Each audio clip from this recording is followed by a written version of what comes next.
Have been exhumed in Shakahola, raising the death toll to 251 people who perished from activities of the deadly cult. Interior Cabinet Secretary Kindiki now says the details of the investigations have given a whole new dimension on the charges to be instigated against preacher Paul Mackenzie, and that international laws will be used to prosecute all the suspects involved in the mass killings. Kevin Mutai also reports that the Kenya Defence Forces have been involved in the ongoing operations in Shakahola. The third phase of exhumation of bodies in the vast Shakahola forest has commenced. Crime scene investigators and homicide detectives combing through areas identified to have over 20 mass grave sites. We've been able to exhume 9 bodies. So that brings our total to 251 so far.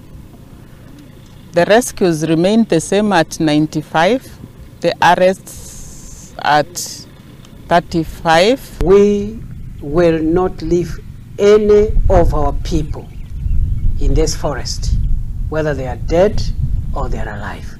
We will get them. The CS says 19 people have successfully been identified by their families, but will continue to be held in safe custody to help in the ongoing investigations. He notes that for the first time in the country, the prosecution team will prefer charges on international crimes to Paul Mackenzie and his collaborators. The state also asserts that all the suspects will remain in custody, hinting that foreign detectives might be invited into the country to tighten the grip on the investigations and build a strong case against the perpetrators. We are giving effect to a number of our laws that have not been tested locally before.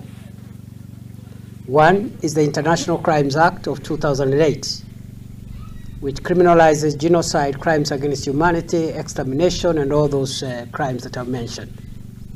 Number 2, we'll be implementing locally the Rome Statute of the International Criminal Court, Articles 6 and 7 on genocide and crimes against humanity.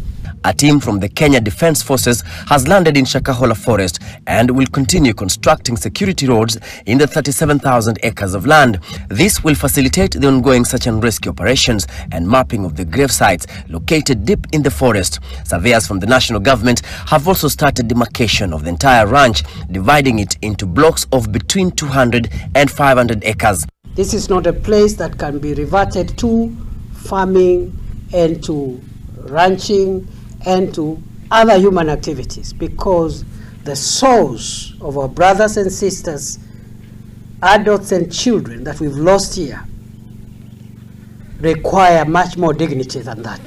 613 people have been reported missing, with only 93 DNA samples collected for analysis. Detectives also reveal that there are fears that those who were still starving in the forest have already perished and their bodies lying in the thickets. As the Minister for Security, I also apologize because this should not have happened. The government now says once the investigations are complete, Shakahola Forest will be declared a national memorial site and an interdenominational service held in memory of the departed souls. Kevin Mutai, NTV, in the county of Kilifi.